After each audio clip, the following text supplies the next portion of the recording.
Bonjour Claudie Barthes, vous êtes responsable du bachelor tourisme durable donc au cours d'Hydro. Pouvez-vous déjà nous expliquer qu'est-ce que le tourisme durable? Oui, alors le tourisme durable, c'est une notion assez vaste qui débute dans les années 90 et qui chaperonne tout un tas d'autres tourismes. Donc ça comprend le tourisme responsable, le tourisme solidaire, le tourisme éthique, le tourisme qu'on peut qualifier de slow tourisme qui est apparenté au slow food aussi. Donc c'est très vaste, c'est quelque chose qui répond à 3 engagements forts. L'engagement donc environnemental dans un premier temps, l'engagement économique, qui est une des principales actions du tourisme, et la dernière, qui est le volet social, qui impliquera des retombées au niveau des financements et de l'implication de la population, donc dans le cadre de ce tourisme. En sachant que le tourisme durable, c'est aussi une manière de penser, c'est des comportements qu'il faut modifier. Et je pense qu'à la fin d'un cursus en tourisme durable, l'étudiant aura en tête les modifications qu'on peut apporter au tourisme général pour en faire quelque chose de durable.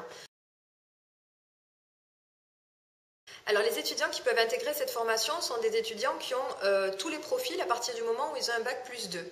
On a eu des étudiants qui étaient en BTS tourisme, donc ils ont l'avantage d'avoir 2 ans en tourisme par rapport aux autres, des BTS GPN, gestion et protection de la nature, mais la richesse de cette formation est peut-être d'avoir des étudiants qui viennent de commerce, du social, des langues étrangères.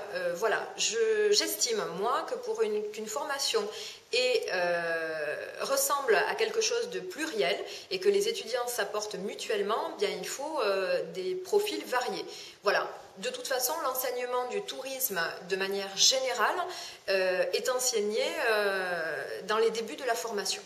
Donc n'importe qui peut intégrer cette formation sans avoir eu forcément de bac+2 en tourisme ou de bac+2 dans le domaine de l'environnement. Non, ça n'est pas nécessaire. J'estime qu'on peut tout à fait intégrer la formation en rattrapant, bien sûr, pas 2 années de tourisme, mais une mise à niveau. Hein. C'est ce qu'on fait dans les premiers cours, l'histoire du tourisme, et concentré sur quelques modules. Et normalement, les étudiants qui auront fait du tourisme porteront, je l'espère, ceux qui n'en ont pas fait. Voilà. Et chacun échangera peut-être plus sur le volet social, plus sur le volet touristique, plus sur l'environnement et la gestion, la protection de la nature. Alors, la formation est assez classique dans le sens où elle a des enseignements théoriques, donc des enseignements théoriques qui concernent le marché du tourisme durable, qui est le cours de base, l'enseignement, l'histoire du tourisme durable, on va dire, et des offres touristiques durables. Les cours concernant la communication qui sont très intimement liés à un cours qui est création d'entreprise, dont je vais parler un petit peu plus tard, donc qui permet aux étudiants de se projeter en créant un projet qui peut avoir une suite, hein, qui peuvent poursuivre et mener à bien à la fin de leurs études. Il y a dans les cours théoriques la stratégie du tourisme durable, c'est-à-dire les diagnostics et comment on peut construire une politique touristique durable dans un territoire, une collectivité. Il y a également les cours de langue qui sont indispensables, notamment l'anglais. Et donc toutes ces disciplines vont être associées tout au long de l'année avec l'intervention de professionnels in situ, c'est-à-dire à l'école, qui vont nous rendre visite. Alors on a des représentants de labels touristiques durables qui vont venir. Ça peut être le label Chouette Nature avec Monsieur Gamblin, qui était le directeur du Bâti-Paume, qui est un hébergement labellisé d'Agde. On peut avoir le directeur, l'inventeur, j'ai envie de dire, de la Naturabox, qui est un principe de commercialisation de produits touristiques, hébergement principalement, mais lié donc à un engagement environnemental, social et bien sûr économique. C'est sur le principe de la Smart Box, mais en durable, qui se trouve dans le Gard. Voilà, donc tous ces gens vont venir au moins une fois par semaine pour compléter la formation théorique, de manière à ce que l'enseignement professionnel ait un impact, l'échange avec les professionnels ait lieu. Et en parallèle de ces interventions, les étudiants mènent à bien des projets. Donc ces projets tutorés, ça peut concerner une charte pour étudiants, d'éco-gestes à prévoir à la plage. Donc ça, c'était le projet qu'ils ont fait avec une de leurs enseignantes, qui sera diffusé et dont la communication sera faite principalement dans les réseaux sociaux. Et le gros projet qui a tenu à cœur à toute la classe de bachelor tourisme durable cette année, ça a été le sentier d'interprétation commandé par le grand site de France Saint-Guilhem-le-Désert, Pont du Diable, et qui consistait principalement à créer des panneaux donc d'interprétation pour mettre en valeur ce que les hommes ont pu faire d'un territoire. Ce territoire, c'est celui de Saint-Guilhem-le-Désert. Le lieu est déjà connu, classé au patrimoine mondial de l'UNESCO, mais l'environnement est méconnu, ou du moins, quand on y va, nous, si on n'a pas d'interprétation, on va se concentrer sur les choses qui nous attirent principalement. Alors que là, l'objectif avec le grand site de France, c'est de créer un parcours qui permette au public d'interpréter ce qu'il voit. Ça peut être la culture des oliviers, la construction des ponts, la canalisation de l'eau, voilà. Tout ça dans une dynamique durable, puisqu'en fait, c'est une gestion des flux de visiteurs.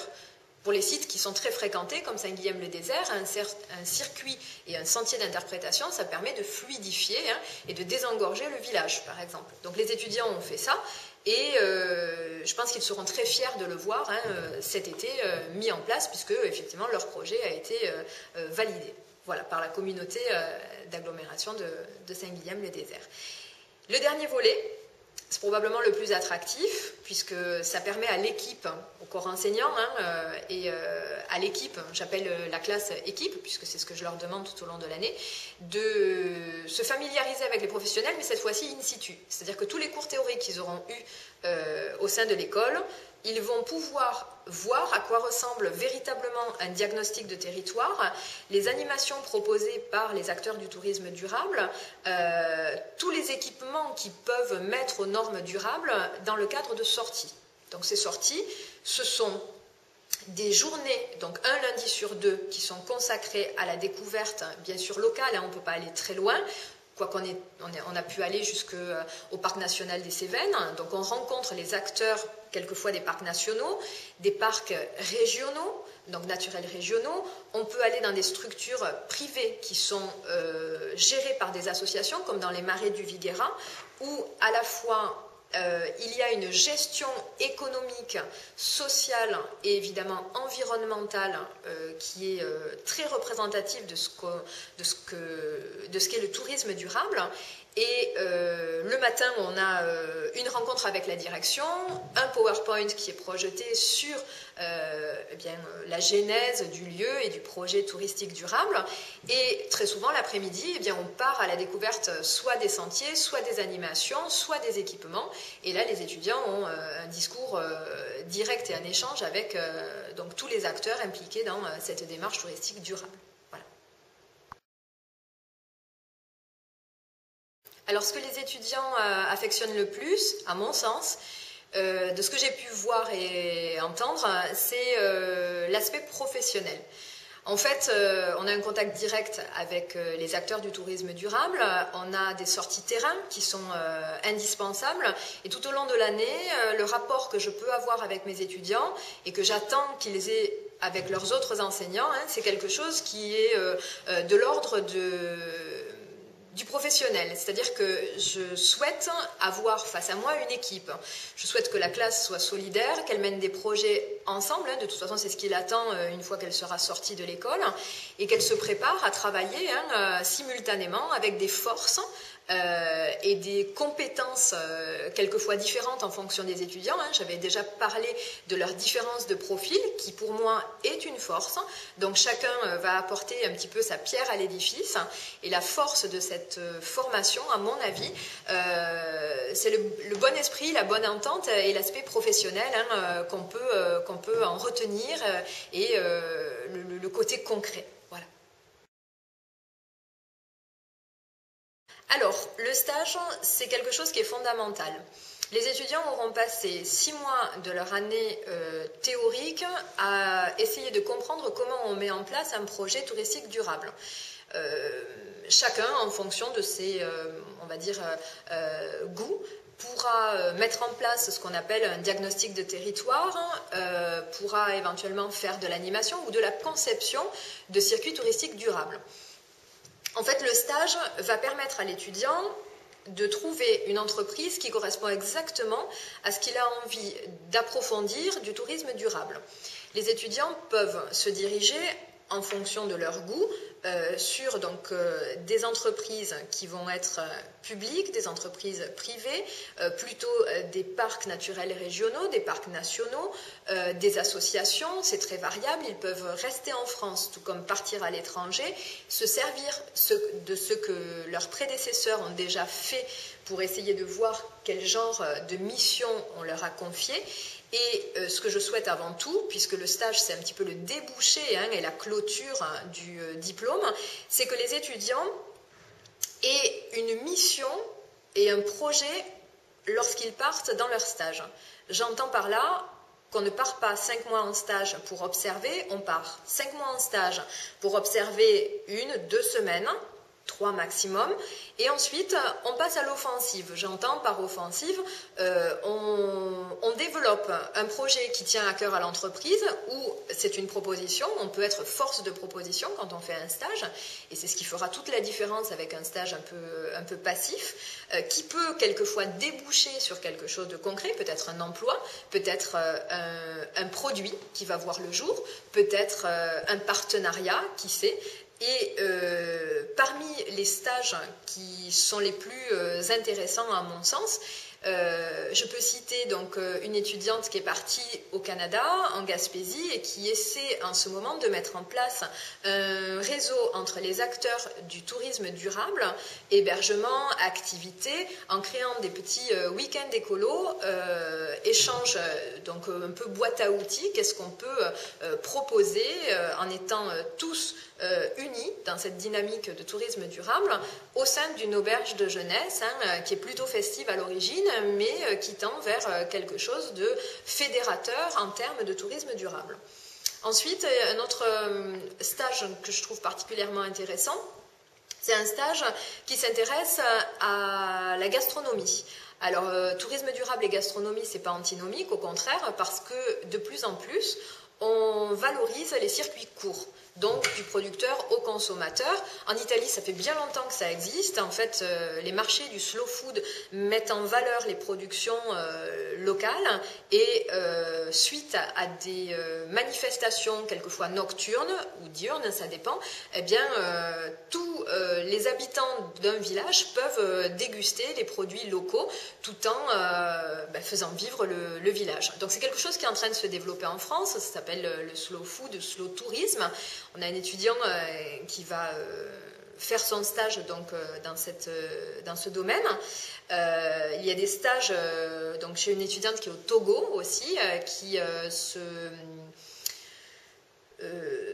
se spécialise dans la conception d'itinéraires et donc elle fait un diagnostic pour voir quelles sont